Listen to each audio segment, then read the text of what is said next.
All right, so let's call this meeting of the Utility Service Board to order. It is Monday, April 24th, and our first meeting, or our first item on the agenda is the approval of the minutes from the April 10th meeting. Are there any corrections or additions to the minutes? Hearing none, is there a motion to approve? So moved. All those in favor say aye. Aye. Aye. The minutes are approved.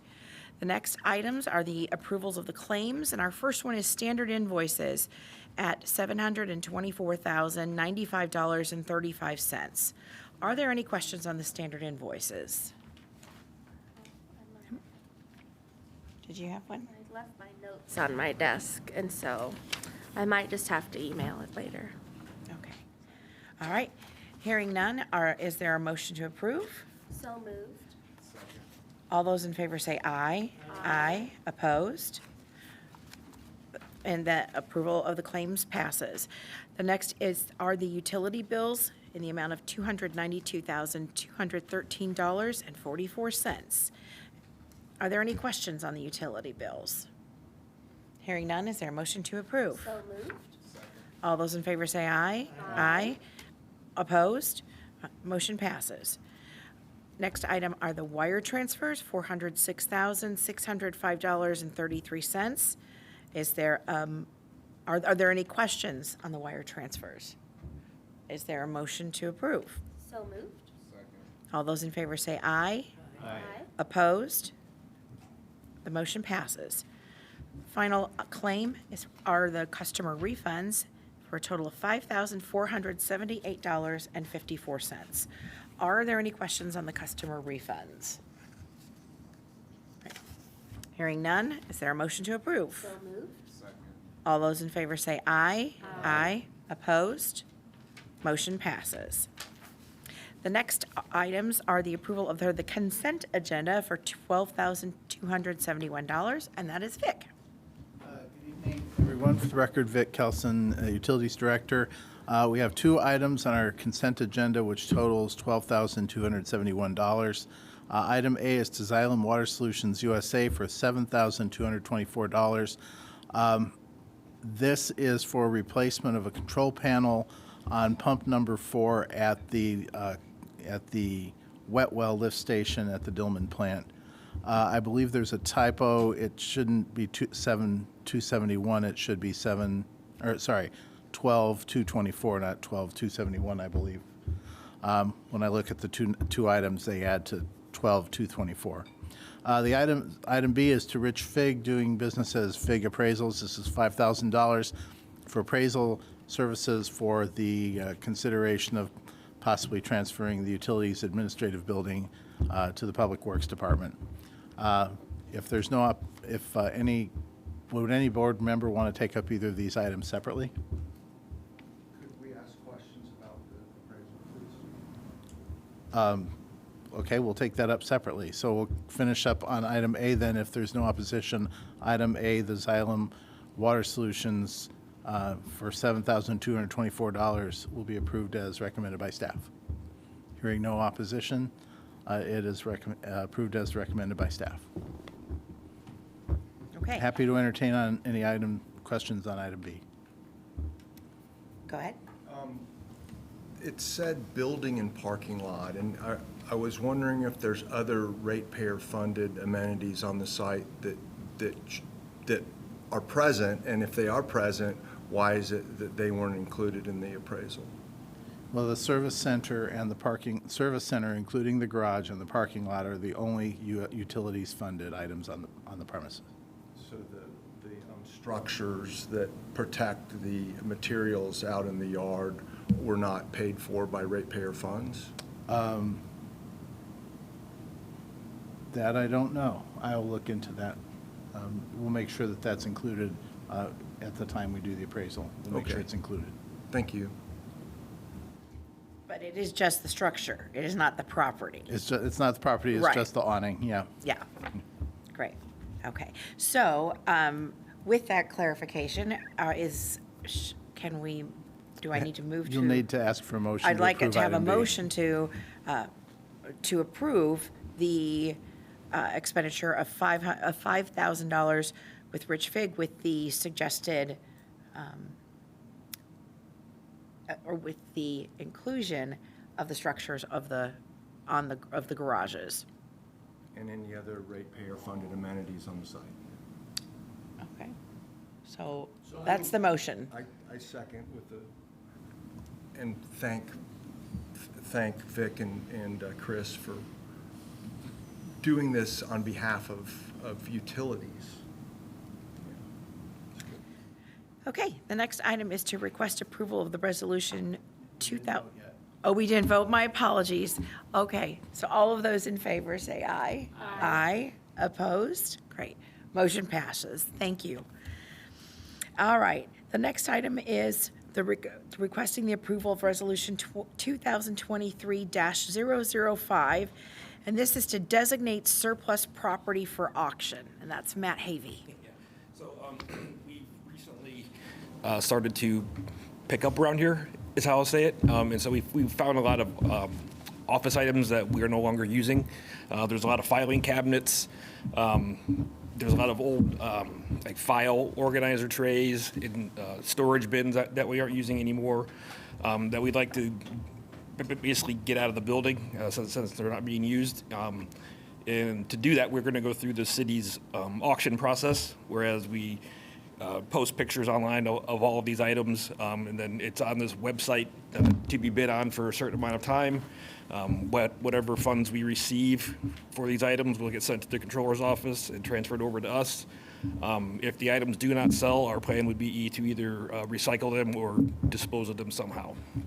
And again, it's a lot of filing cabinets, it's just a lot of storage containers, old plastic file organizers and things like that. I think there's 6 pallets of them up on the hill if anybody wants to actually take a look at them physically.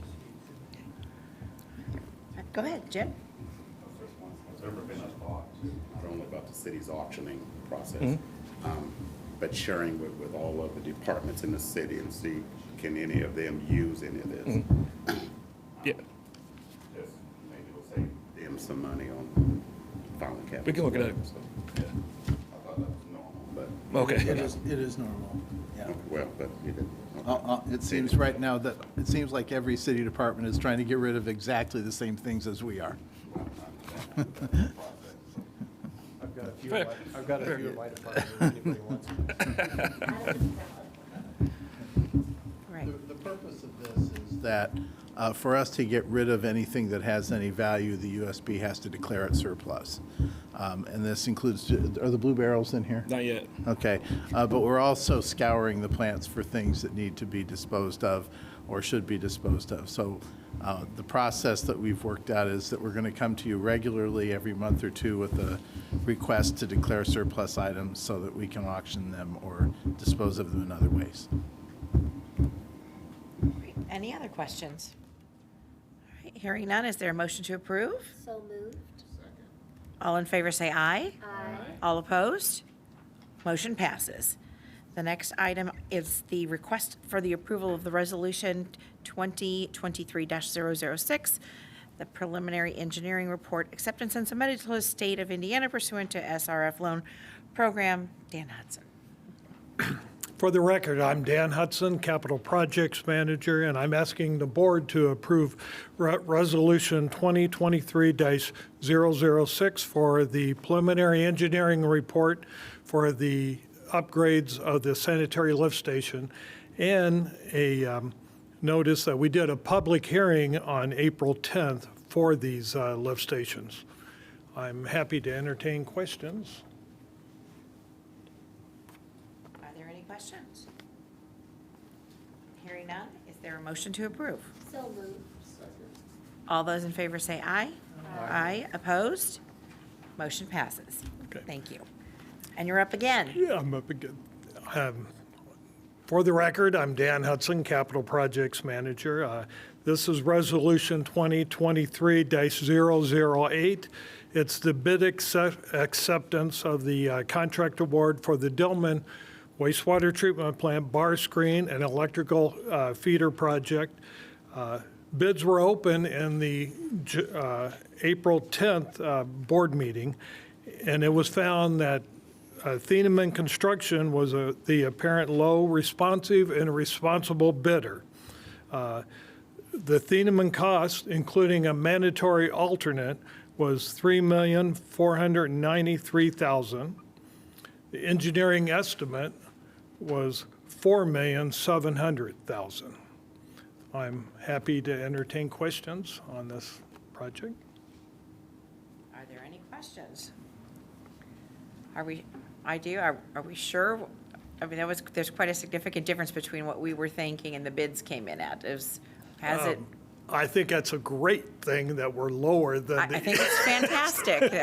But I just want to make sure that everything we are. was scoured through and double checked. Yeah, we are familiar with this contractor. In fact, they worked on the Blucher Pool bar screen, and they're also currently replacing the bar screens at the Monroe Good. plant. So they have experience in it, and we're satisfied with their cost estimate. Right. Yes, Kirk. When we opened those, there was an alternate one on that. Did you decide not to do that?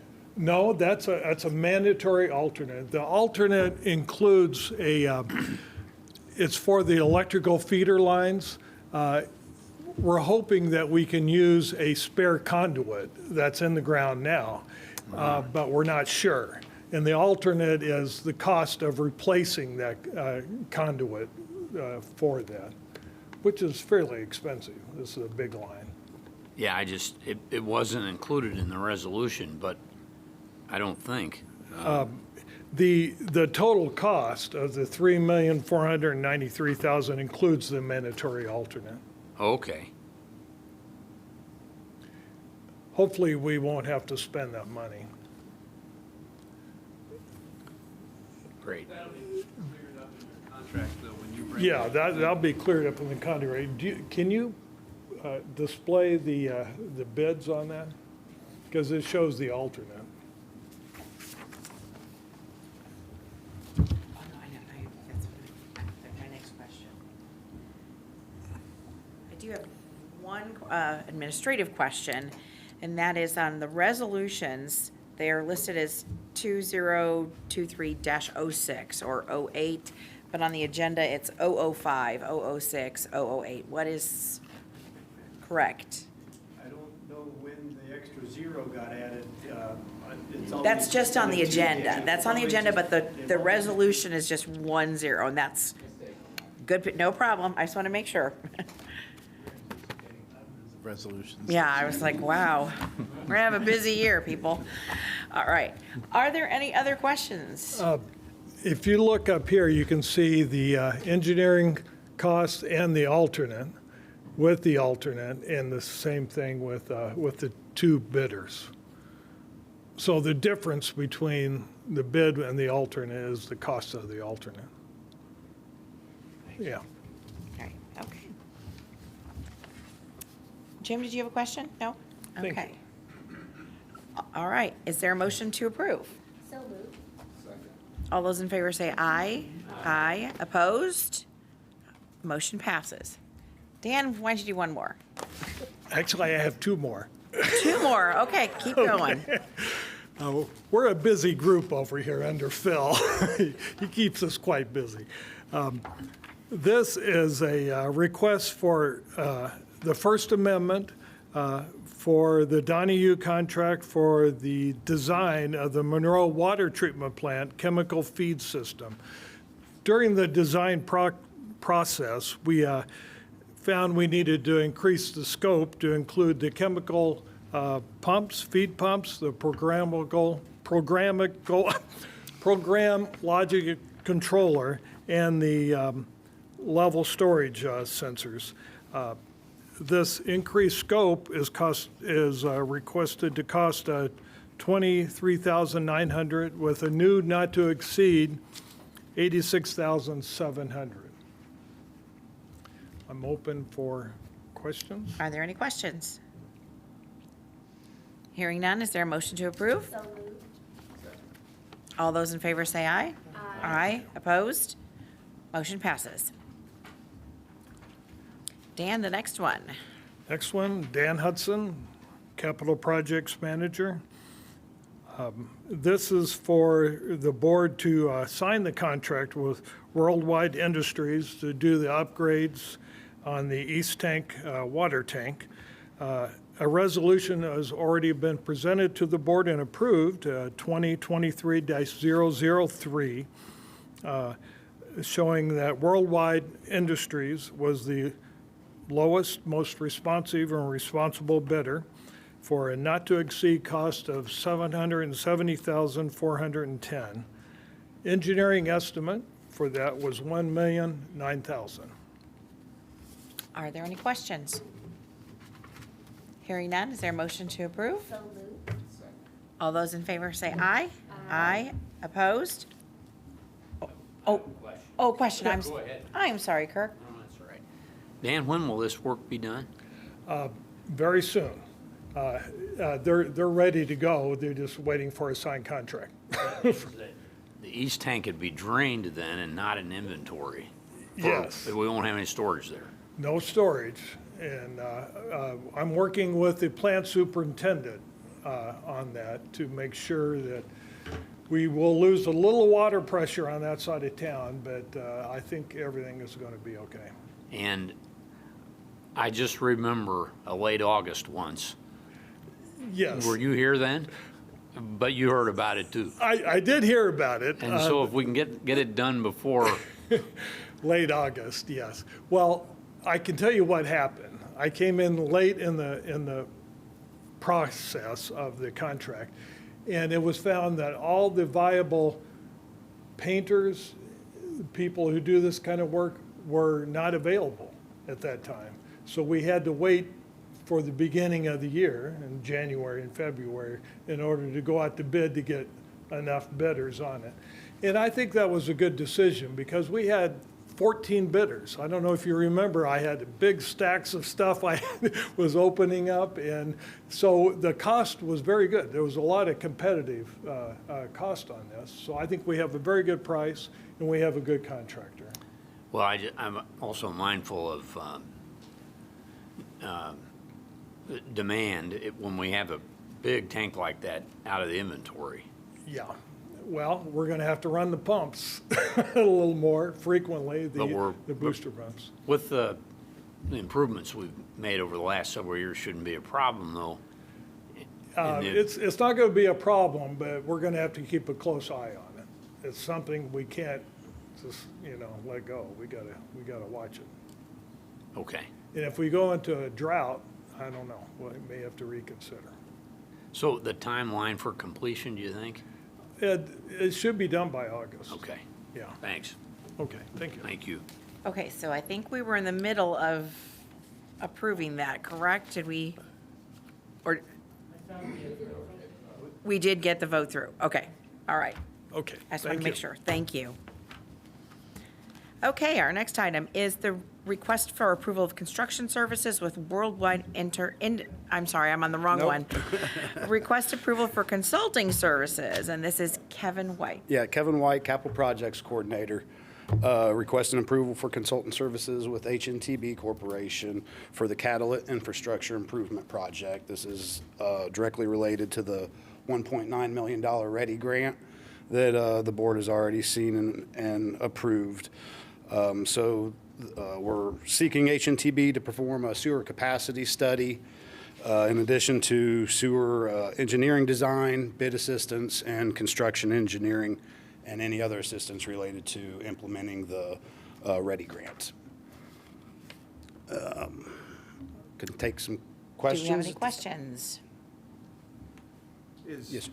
the approximately 20% of the project, is that a reasonable set of fees that the consultants charging, the $400,000 out of the approximate $2 million project? We adjusted the scope to incorporate a little bit more of the sewer capacity study to make sure that we were relining the most effective pipes and also ensuring that we're relining the correct manholes that are being most inundated with I&I. So yes, I mean, that's what we determined, and that there was a certain amount laid out previously specified in the contract with the READY grant originally, and that fell within that specified amount. Thank you. Yep. Any other questions? Hearing none, is there a motion to approve? So moved. All those in favor say aye. Aye. Opposed? Great, motion passes. Thank Thank you. you. Okay, Jane Fleeg is, oh, you don't look like Jane. I think it's Phil Peden. All right, Phil's going to report on another request that is on the table. Go ahead. Hi, good evening. Jane couldn't be here this evening, so I'm filling in for her. Yes, this is for a water main replacement project or relocation project related to the Fullerton Park Pike Phase 3 relocation. It is with Reed and Sons Construction, and it's for a dollar amount of $426,386. Reed and Sons has been doing quite a few of our water main replacement projects, been doing a very good job for us. So we like them as a contractor. They were the lowest bid on this one, so I'd ask the board to approve it, and I'm here to answer any questions. Are there any questions? Hearing none, is there a motion to approve? So moved. All those in favor say aye. Aye. Opposed? Motion passes. Thank you. And the next item is request for approval of amendment number 1.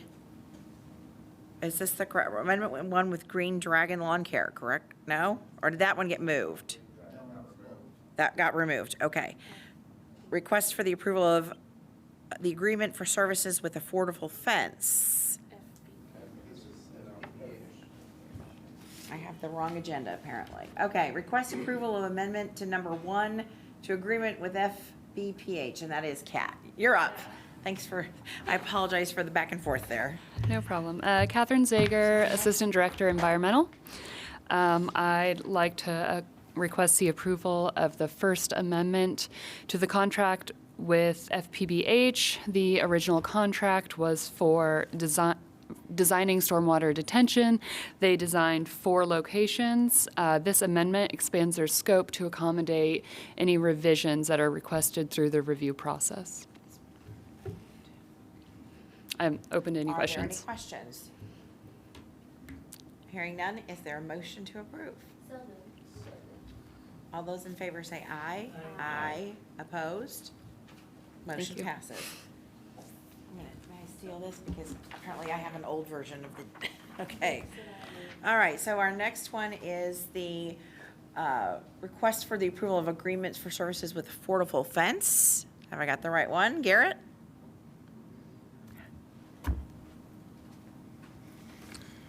Hello, my name's Garrett Towle. I'm the superintendent at Dillman Road wastewater plant, and I was here to just ask questions if there were questions. But I guess I'm at the mic. So, yes, we've long been wanting to increase our security at Dillman to just increase security. A super busy place. We just went through 2.5 years of construction. But yeah, this gate will allow us to have basically a gate closed at all times, and card reader system lets all authorized people in and out. It'll also, Dillman is the only place we accept domestic septage being hauled in, and it will be a way to allow those folks to get in and out on weekends as well as any other time during the day. It'll even help us with the tracking and billing of all those trips as well. Any questions?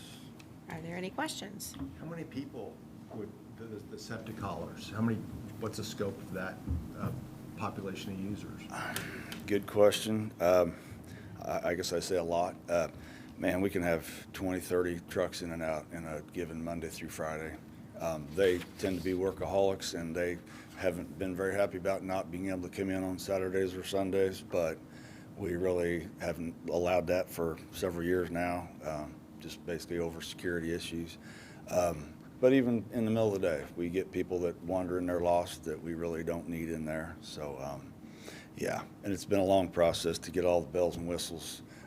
What started out as a simple project became much more complicated to get all the card reader systems. And so, yeah, this scope of this is kind of the simple part with the gate. And even the gate wasn't really simple. We went through a lot of planning and multiple ideas, but I think we finally have a good, secure system that will achieve all of our goals. Right. Any further questions? Okay. Hearing none, is there a motion to approve? All those in favor say aye. Aye. Opposed? Great. Motion passes. Thanks, Garrett. The next item, have we gotten through all the resolutions? All right, just want to make sure I get all that done. Next, we have a presentation from Vic on the Resource Recovery Program feasibility study. And I believe there's going to be some information for us up here on the screen. Yes, I wish the big screen in the back of the room were available. We really hope it's going to be up before we have to give up and rotate the chairs around, but I think it's going to be there soon. The new television has come, it's just not on the wall yet. I'm here to talk about the second phase of the resource recovery. Waste to energy is what we've spoken of it as in the past as well. I have with me Tom McGlasson from the Monroe County Solid Waste Management District. The district has cooperated with us in this study to look at the possibilities for for anaerobic digestion and renewable natural gas formation from organic waste from many sources. So we're very thankful to the district for participating with us in the study. There are a number of firms involved in the study, including Energy Power Partners. David Barron of Energy Power Partners was the lead engineer on the study. His company has sold, and he's not able to participate in the public meeting, so I'm filling in for David. We also have Richard Kloss of Donahue is here. He's an engineer, and Matt Cordial from Kokosing. And they did some of the financials in the study. So I'm going to go through this. I know we're running late tonight, but I think this is a great story to tell, and we'll get through it as efficiently as we can. Just by way of overview, by way of overview, as you know, we did an in-house study a couple of years ago or 3 years ago, working with a number of people inside and outside of city government to look really at what we could get in terms of gas generation from our wastewater plant at Dillman. We determined that we wouldn't make enough gas there to justify anaerobic digester at that site. Part of the reason was that the Dillman plant doesn't have a primary clarifier. So most of our primary solids are really an important source of energy for anaerobic digestion, but Dillman doesn't have primary solids. So we determined that it really wasn't going to be feasible.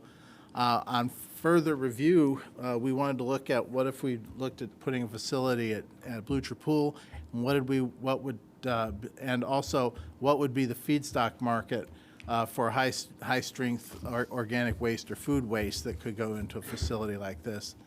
We also wanted to look at the uses for the gas that would be generated. They could either be used for combined heat and power, that's for operating the plant.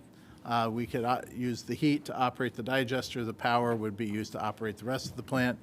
We could also generate renewable natural gas, which could be sold onto the pipeline. But we had lots of other questions like renewable energy credits. There's a credit market that we might be able to tap to get additional revenues in. There may be some other funding initiatives and incentives out there. And also, we really never had the ability at the time to look into a real triple bottom line of what else would this bring to us as a community. So the first question was, we didn't have enough feedstock to make enough gas to make it worthwhile. So everything falls off of the feedstock market study. The study looked at a whole bunch of different categories of high-strength organic waste, HSOW. That's stuff from foods and beverages, wineries, distilleries, rendering plants, dairies, and all of those kinds of facilities. A study shows, this map shows you with the Dillman plant right in the middle of the study area. The purple irregularly shaped area is the 1 hour driving time isochrone from the Dillman plant, and then the blue outside circle is a 75-mile circle around the Dillman plant. And so you can see there are a lot of generators in that area. The study did reach out to those to a bunch of those companies. Some did express some interest. A lot of them more or less weren't going to say much until they knew we were going to build something. So they didn't get that far. This is, by the way, all of this is in the report that you've received for your interest. We also have waste haulers in the same map, and a lot of those haulers are actually right here in Monroe County. And as Garrett said, the new gate that you just approved will make it easier for them to drop things off at the Dillman plant. At the end of the study for feedstocks, what really was done was to identify 3 categories that were used to do scenarios for the development of a facility and for its operations and financing. So by low, base, and high, low means that we're looking only at the fog that we're currently receiving and not getting any more. The base is based on the market research, suggesting a possible increase of 20% in the fog, plus 25% of capture from the stores within an hour's drive. And then high, and as you may know, Kroger and other grocery stores are really aggressively trying to find ways to have vegetable waste digested. In the high case, we're looking at an aggressive market effort to get 50% of the available fog in the capture area on 40% of the stores for groceries, and then additional potentially residential or commercial in-county organics could be brought in as well. So by low, base, and high, we're really talking about the volume of outside high-strength waste that would be coming to the facility. I'll call on Richard to talk about the basis of design work that was done to look at just how this system would work. Thank you, Vic. I'm Richard Claus with Donahue & Associates. We're the engineering leg of the team, I'll say, for the process engineering and how the anaerobic digestion may fit into Dillman. So what we have here is the existing Dillman Road wastewater treatment plant. As you all may be very familiar with, across the top is basically the process flow stream. And the Dillman plant is somewhat unique for its size. As Vic mentioned, it does not have primary clarification right now. So the secondary sludge from the process goes to some aerobic digesters, from there to belt filter press dewatering, and onto the landfill. Next slide, please. So the modifications that we'd consider making at Dillman would be installing high-rate primary filtration. This is relatively new technology. I think when CBU looked at this in the past, you might have looked at very large primary clarifiers, very expensive. This is a high-rate technology that would produce good primary solids that have the energy for anaerobic digestion. Basically, you can think of energy as the carbon, right? And carbon goes to methane, CH4, and if that carbon goes on the aeration basins, we've got the microorganisms breathing, right? Respirating just like us, exhaling CO2. That carbon's going to the atmosphere. So we want to capture that carbon and get it into the sludge digestion process. We plan to repurpose the aerobic digesters and all the infrastructure that was included there in recent years, install rotary drum thickeners for co-thickening of this material, and then the anaerobic digesters, the real machines to produce the beneficial biogas. And then on the far right there in the lower right-hand corner, we'd have plans to bring in the Blucher-Pool solids at about 20% solids content to farther fuel the equation here. Next slide, please. So this is an overview of how it might look at Dillman. Again, if you're familiar, we see the aerial there. Kind of the middle lower part of the, or let's start at the lower bottom. We see the admin building. And then going north, we see the basin complex with the circular clarifiers on either side. We'd repurpose those aerobic digesters for 3 different purposes here. And then the top of the sheet, that's where we'd install grit removal and the high rate primary filtration and the process flow stream. And grit removal is something that was in the CBU CIP anyway. And then from there, that once we produce that sludge and we take care of it in the old aerobic digesters, the existing infrastructure, then we see in the upper right-hand corner there some 3 big circles. Those represent the anaerobic digesters and the other associated facilities with the gas production. Next slide, please. So how do these things compare for the various base case or the various cases that Vic presented? We have a column for no high-strength organic waste, low, medium, and high. And as we go down the rows here, we get to a row constructing about midway, constructing new aerobic digesters. And we need 2 of them for everything but the base case. And then if we went from base case to high, we'd need a 3rd. So it gets more expensive at that point.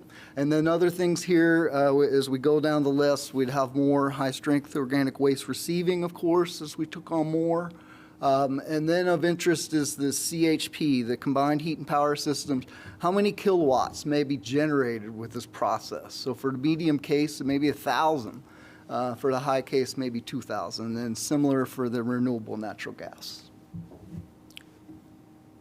At this time, Matt Cordial of Kokosing, we developed a conceptual engineering plan here to the extent where Kokosing could provide a very good cost estimate. Thanks, Richard. So again, my name is Matt Cordial with Kokosing Industrial. So our piece of this study was to provide the cost opinion of the job and the various scenarios that would make out the project depending on which scenario would make the most sense. So Vic, could you go ahead and pull up the first slide, please? So to explain a little bit about what you see, so there's 2 slides you'll see with the capital cost estimates. And in looking at this project and working with Donahue and Richard and his team, they came up with conceptual concepts and some design scenarios that we looked at utilizing our estimating software, our experience, historical projects, as well as getting real-time vendor pricing and information that made up the varying components of the project. So if you'll see, if you look down on the columns to the right where you have none, low, base, and high, for each scenario, the equipment will change slightly. In most cases, most of the equipment for the varying structures would be the same throughout. But what's important to know is that the anaerobic digesters in the high-strength scenario would require 3 digesters, and all of the other scenarios requires 2. And that's why in the previous map you saw that Richard showed, you saw a placeholder for a 3rd digester if you were to go to that level. And then between the low and the base scenarios, it's the varying number of tanks, high-strength organic waste tanks you have. So the low-strength scenario requires 2 high-strength organic waste tanks, the base requires 3, and the high would require 4. So those would be the primary differences in the numbers that you see. What's also important is as you look across to the left side, you'll see a column that says 48C ITC eligible. So part of this project or components of this project would be eligible for the investment tax credit, which we'll talk about here shortly. And that would help offset some of the costs based on some of the rebates that would be available and directly paid back to the city. And then the resource, so across the bottom, the big picture, we said, so what kind of project cost are we talking about here? So based on the scenarios, you could be looking at anywhere between $50 million and $64 million for the different scenarios of the project. But components of it, $8.3 million, is already captured in your capital improvements program. And then those components that would be eligible for the 48C ITC program would help offset a lot of those costs. And we're anticipating 40% or so of eligible items would comply with that credit. On the very bottom, you see P3 cases. It was also analyzed as far as doing certain components as a P3. Those are the eligible components, which you see the P3 funded column, which says yes or no. So any item that would be complied as yes would be part of that program. So this is for combined heat and power only. So Vic, could you go to the next slide, please? So this is the same scenario, but for renewable natural gas. The big difference in the 2 scenarios is the renewable natural gas components has different biogas utilization equipment components, but all the other components of the project stay the same. So most of the costs are very relative, but we did find that the renewable natural gas component was slightly more expensive than the combined heat and power. So with that, I'll let Vic talk a little bit about the financial analysis.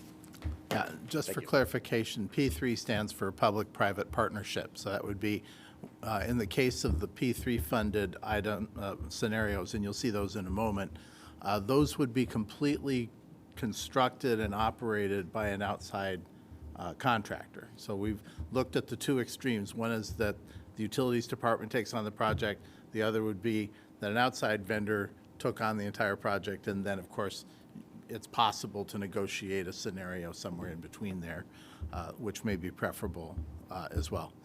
The other thing is that with renewable natural gas, the way that is used is we'd actually be selling it onto the pipeline, which runs right past the plant. So there are financial incentives. I know everyone always asks about this, but there are financial incentives for us to pursue this. The first one is to look at the possibility of getting rebates from Duke for electrical power that's generated and exceeds our demand. The yellow line is the so-called base case, the red line is the low case, and the green line is the high case for the amount of electric power we would be generating. The blue line is the actual usage at the Dillman plant from 2020 to 2022. So you'll see that the so-called base case more or less offsets the electric utilization at the plant.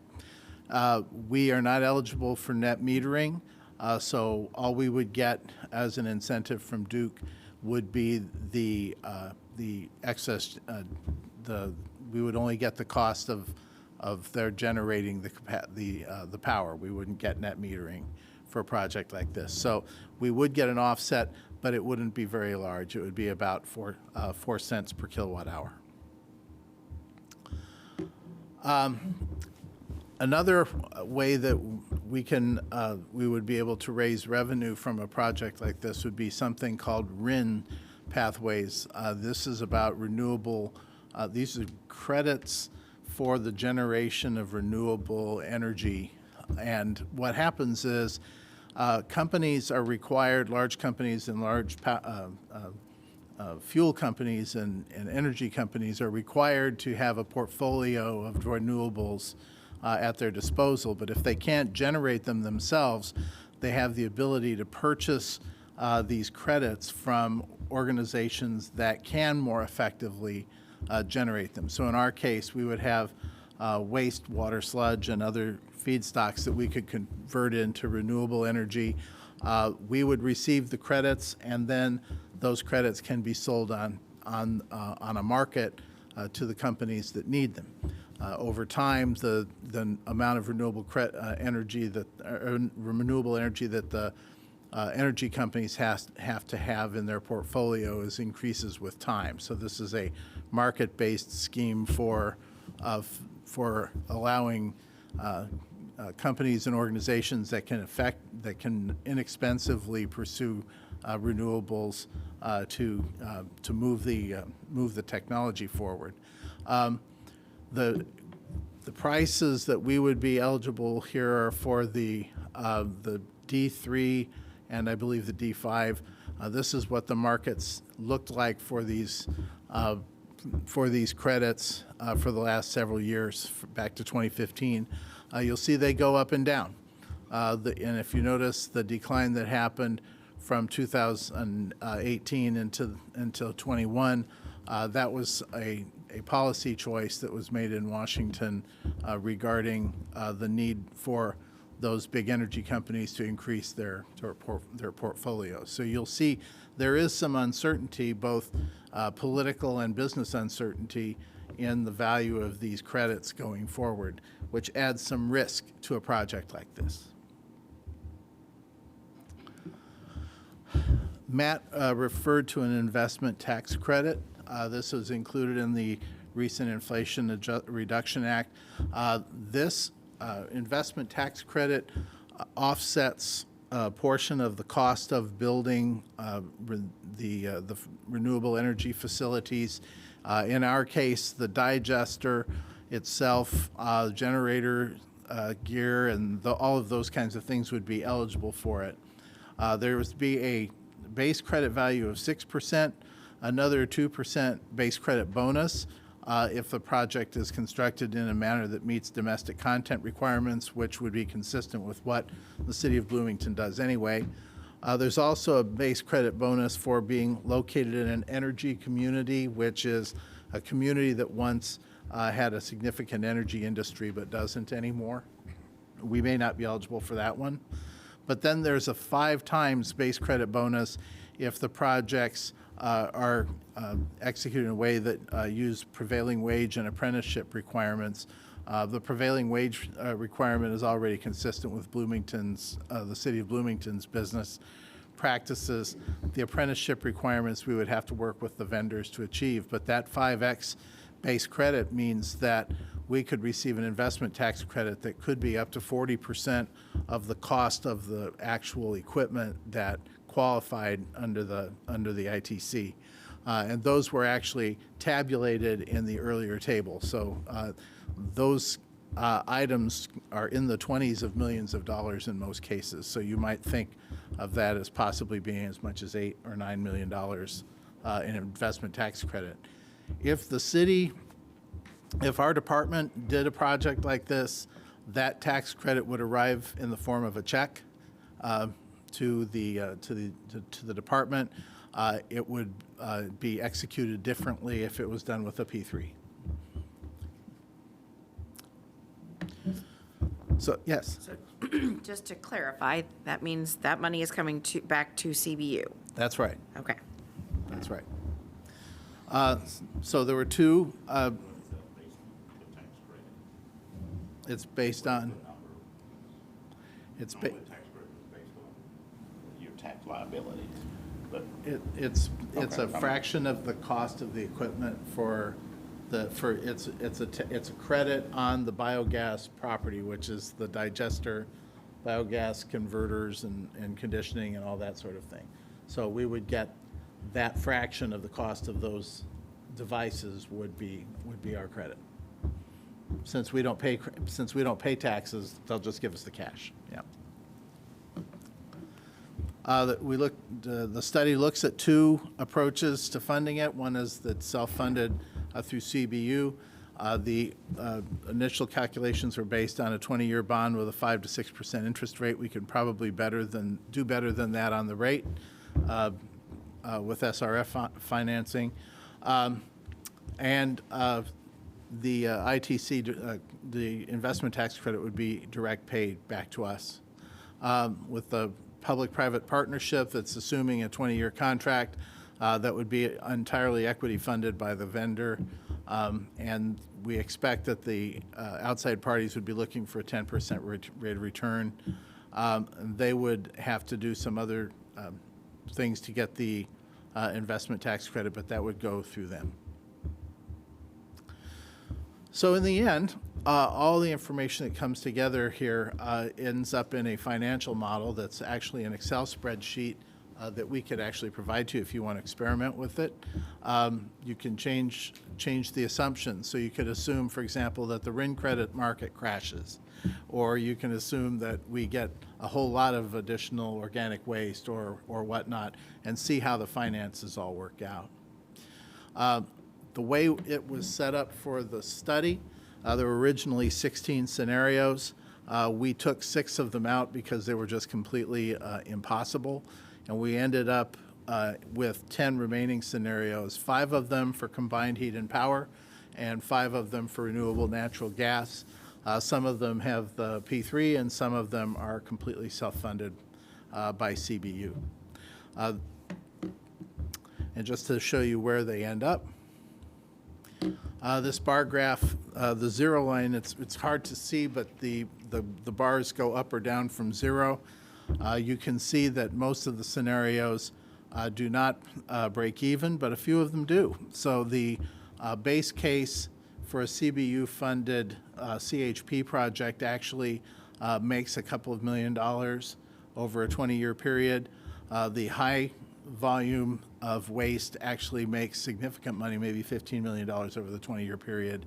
On the RNG version, only the high volume scenario ends up making money. So, and then all of the P3 scenarios end up being a net outlay by CBU to the outside parties. Now, remember, this could be worked out because it doesn't need to be a purely private or a purely public project. It could be split up in various ways as a project was being explored. So for the financial model, again, we still do not produce enough wastewater to make anaerobic digestion financially self-sustaining. So we would have to, and in order to make money on something like this, we would have to capitalize on the investment tax credits and environmental credits that are available. The project does have the potential to reach economy of scale such that it would be financially self-sustaining, and private party would have a higher cost of capital than we would, and of course they would want to make a return on their investment. There is regulatory and market risk in pursuing a project like this, so you have to be careful about your assumptions and look, and the financial model actually helps us assess how much the assumptions affect the final outcomes. Again, a project like this satisfies more than just your pocketbook. There's also a triple bottom line, and the triple bottom line is looking not only at the financial impact, but also societal impacts and other impacts that benefit the community. The city and Monroe County both have climate action and sustainability plans in place. A project like this actually addresses a number of items that are in the sustainability and climate action plans, just because they reduce they do things like reducing the amount of waste that goes to the landfill. Something that we had not mentioned yet is that we are presuming at this point that this project would generate Class B biosolids that would be suitable for land application on farm fields. Those biosolids could be made into Class A by doing further digestion on the process. That would cost more, but those Class A biosolids could be available for you to just pick up and put in your garden and so forth. So we would be reducing the amount of waste that would go to the landfill. Potentially, we would be helping maintain soil quality, and we would be eliminating the cost of hauling these biosolids to Terre Haute to put them in the landfill. So there is significant benefit there. There are also other benefits, job creation. There would be lots of construction jobs during the project. There would also be full-time operating positions needed to keep it going. That includes the people who would be collecting the waste and marketing the service of taking that high-strength waste from outside organizations. This would be also a sustainable organics disposal facility for local businesses. So it would give presumably restaurants and institutions a place to send things like food waste that would not require them landfilling it. So there's some opportunities there. Eventually, if things worked out, eventually there might be interest in some sort of residential collection system. That's really difficult to do. So at this point, we are not assuming that that would be happening. And of course, there'd be a community education benefit. There'd be CBU leading the community by example, and it would help to facilitate our climate action plan. Schedule. You want to know when this could happen? Well, if this was something that we want to explore and look at, there actually is a deadline involved, and that is we have to start construction by the end of 2024 to qualify for the investment tax credit. And project construction starting means more than just maybe grading. There's more to it than that. You'd have to have spent part of the money on your equipment and so forth. So it would be a sizable lift to continue the investigation. It's worth continuing to investigate it and look at who our partners might be in a project like this, both public and private, and try to really get a handle on what we think the risks and what everybody's stomach for risk would be for a project like this. But presumably, if we did start construction by the January 1st of 2025, facility could be in operations in the second half of 2026. So a bunch of conclusions. Dillman is a better place to put this than Blucher Pool, mostly because it's right next to the highway and it's easy to get there. Implementing the grit removal and high rate filtration at Dillman would help our existing operations. One of the things about taking the primary solids out before it goes to aeration would mean that the Dillman plant, as it sits today, the facilities we have now wouldn't have to treat as much BOD as they do, because we would be taking a lot of it out. So this would give our plant the possibility of getting up to perhaps 25 million gallons per day in the future. Longevity as well? And longevity as well, yes. The volumes of waste in the region could support a significant tip fee revenue, and the additional biogas production would be obviously beneficial. The biogas use that we looked at was combined heat and power and renewable natural gas. CHP has the higher economic potential for our particular circumstance. Class B land application is more sustainable than landfilling the biosolids, and if the project could be done in time, the tax credit legislation could offset 40 to 50% of some of the project costs associated with the digestion.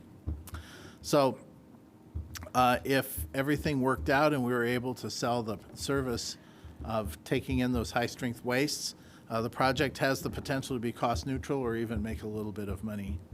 And it would address at least 10 different goals that are set forth in our climate action and sustainability plan. And something I like to point out is that environmental sustainability and climate action don't happen for free. So if we're really serious about reducing our carbon footprint, that's not going to happen for free. So the question I might pose is, would a project like this be less expensive than some of our other alternatives might be for achieving the same carbon reduction? And I think that if you look at it in those lights, even if it didn't break even financially, it might be the least expensive means for the city or for the utilities to achieve those kinds of goals. And I think, regional cooperation, as you know, this was publicly funded by, the study was both CBU and the Monroe County Solid Waste Management District. We also can reach out to Columbus and other communities nearby. As you know, Columbus and the city of Bloomington are engaged in a regional climate initiative, so that it may be a really good opportunity for us to work with them. There are also private companies, Indiana University and other organizations that could join in on something like this. So we presented this material to the Solid Waste Management District Board on April 13th. Today we're presenting it here. We have planned a public information session at the Monroe Convention Center to try and reach out to a larger cross-section of the community, including business. And then we can continue to look at this based on the feedback we get from the boards and from the public, and we certainly would like to know if our community is interested in us continuing to examine this possibility for the future of our waste stream. So I'd like to thank Richard and Matt for coming tonight, and thank again the Solid Waste Management District Board for their participation. And we'll be happy to take any questions. Yes. First, I have a small specific question and then a broader one.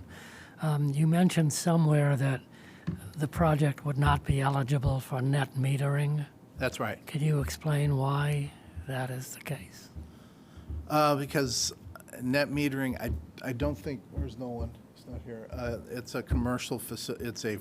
It's an industrial facility. It's not a home. And net metering's going away in a certain number of years anyway. Well, I wondered whether it was because it was going away, which. I think it's because of the kind of facility it is. Yeah, we do such a great job of promoting yes. climate change. Anyway, the the other question is, do you have any information about other cities that have done similar things and what their outcomes have been? Fort Wayne is doing this right now. In fact, they've been expanding their facility. West Lafayette, I hate to do the Purdue thing, but yeah, West Lafayette actually has one, and they do take food waste from Purdue. There is an anaerobic digester plant in Evansville, but I don't think they take outside waste. Is that right? They do not. But in northern Indiana, where there are lots of feedlots and things like that, there are lots of anaerobic digester sites in northern Indiana that are doing these kinds of projects to power their operations. Fair Oaks Farms, you drive by on the way to Chicago, they have a digester that does most of their power generation, for example. So we would be pretty unique in southern Indiana. You saw that 75-mile circle and the 1 hour area around Bloomington. There are no other anaerobic digesters in either of those circles. Certainly none that take outside waste. And any other questions down here? Questions this way. Jim? Does this thing generate methane gas? Uh-huh. And how is that captured? In the digester, the anaerobic digester. Exposed into the atmosphere, no methane gas at all. No, it goes to if you're running CHP, it goes to the generator. We burn it in the generator and then use it to make electricity and heat. Jeff?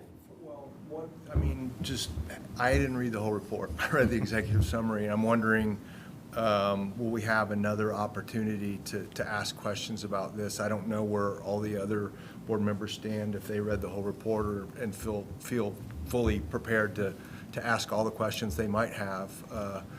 I'll just leave it at that, and maybe we can schedule another time later if they agree. But I do have one, just thinking about CHP versus RNG.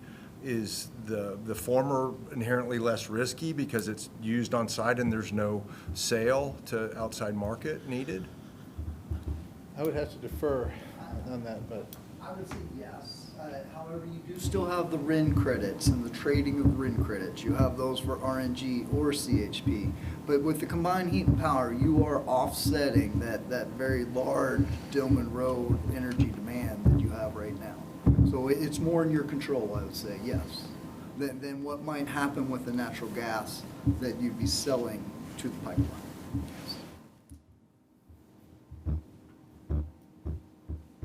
in terms of further opportunity to discuss all of this, we are planning a public information meeting that I would like to have be really conversational. We've scheduled it at the Convention Center for the 18th of May, and we'll make sure everybody on all the boards are invited to come. This is just really an opportunity to give perhaps a more expanded version of this presentation and share whatever information that we can about the potential for something like this in Bloomington. This is kind of a blue sky project, but it is. There's an article that was included with your packet today about where wastewater anaerobic digestion can fit into the overall question about how we deal with the climate crisis. So it's a very interesting possibility. One of the things I think is that it would certainly be a point of pride to be to have a wastewater plant that was net zero on electricity. That would be pretty amazing. Great. Go ahead. I don't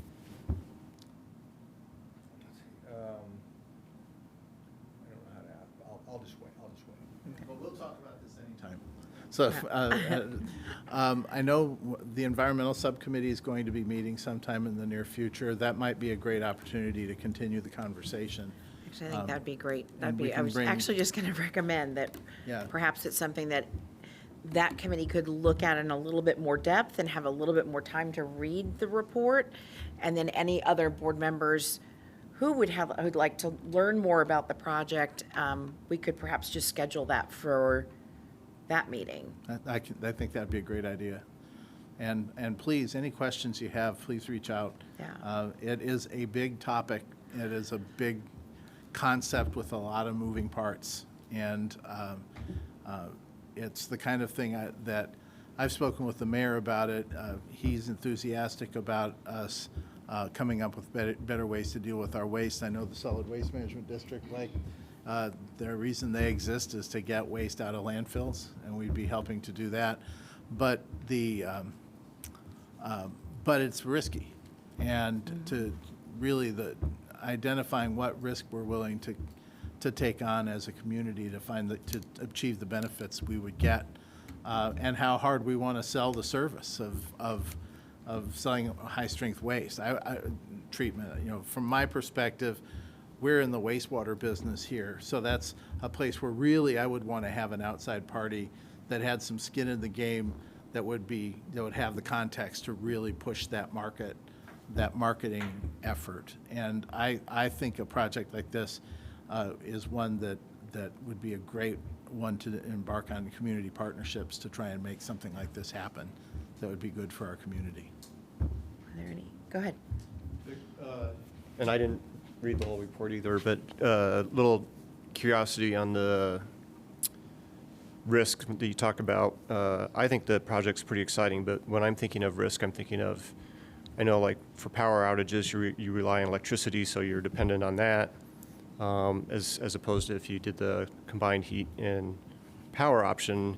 That does that provide a little bit of redundancy in your system so that you could operate in theory without being dependent on electricity or diesel fuel backup? Certainly at some rates, we would be able to run the plant, without the grid, yeah. Thanks. Regarding the schedule, we had it up on the screen just for a short time. I guess my suggestion would be, like at the next meeting, we have an agenda item where we can talk about the essential next steps and the time frame for those, just as we've done for technologically a much less complex project. Sure. And just maybe set aside some time at the next few meetings where we can ask questions as they come up and as you have more information to present. I'd be We happy don't to have do that. many items like that are ongoing issues, but this seems like one maybe that would be well suited to have a agenda item for the next few months. Ongoing conversation about it, yeah. I can do that. Any other questions here? I'm glad you pulled this back up, because my questions really did have to do with the timeline, because we are under pressure to get something at least started by the end of next year, correct? Is that by December 31st, 2024? Is it truly realistic, given the construction market and workforce and supplies and the red hoops that we have to, or the loops that we have to jump through? I mean, is it realistic for us to go down this path with anticipation of getting that credit? I think the way to do that is to find the partners that you want to work with and build a project team. There are companies that actually do this kind of project and have the expertise to pull all those pieces together, to pull together people like Matt and Richard and us. So I think the way you would do it is find a firm that could take on all of that portion of it and helping with all of that investigation and then letting our partners know. But, certainly we'd want to know by the end of the year where we stand. Because, I mean, we at least have to break ground. We have to break ground by December 31st of next year. Yeah. If you want to, would you mind coming up to the microphone? Thank you. Yeah, it's a very good distinction, because you have to break ground by the end of 2024. So you don't have to be complete by a certain time. So a lot of the supply chain issues you're talking about, where electrical components, motor control centers are taking a year to get or longer, those don't come into play here as long as you're to move through the steps and get started on time. Yeah. Well, and then actually to that end, I mean, if the only thing is we've got to move some dirt or do something to get it, to show that we've gotten it started, is it then feasible that it would, again, within that next year, that a project could be completed? Most definitely. Okay. Yes. Good. A one-year design is fully ample, and what we can do in cases like this is focus on that specification for, say, the combined heat and power generators, and get those early procured, in which case you're meeting that definition. So there are ways to do it, yes. All right. Thank you. Thank you. Any other questions? Right. Well, I'd like to, on behalf of the board, thank you for putting in all this work into getting this together. I think it's a very, very exciting thing for us to be considering. And Vic, thank you for giving the presentation. All right. So if having nothing else on that topic, we shall move to old business. Is there any old business from the board? Any old business from staff? New business from the board? New business from staff? Yes. Chris Wheeler came up with a suggestion the other day, and I think it's a great one. I spoke with President Burnham about it, and she agreed with the notion of it. When we do projects that require bids, we send them out to bid. The bids come back. We schedule a bid opening at a board meeting. 2 weeks later, you award the bid, and then 2 weeks after that, we do the contract. Other similar boards in the city don't work that way. For example, the Board of Public Works has a work session on Monday to open the bids for the meeting on Tuesday. So they do the bid award on the day just right after the bids, because it doesn't require a quorum of the board to open bids. It only requires one member to open bids. So the suggestion is that we could host a work session, a board work session, perhaps on the Thursday before the Monday that has a board meeting, and the board members could rotate through the service of coming to witness the bid opening, so that we can then bring the results of the bid opening and the award documents to the board on Monday. This would take 2 weeks out of every bid procurement that we did, so that would help facilitate moving projects forward. I'm just curious, would you approve of us proceeding with that procedure? And Vic did bring this up to me, and I did not feel that this was a decision that I should make without a little input from you folks, because I do know that many of you have questions during, as long as we have the engineering estimate, that tends to be one of the big questions that people ask time and time again.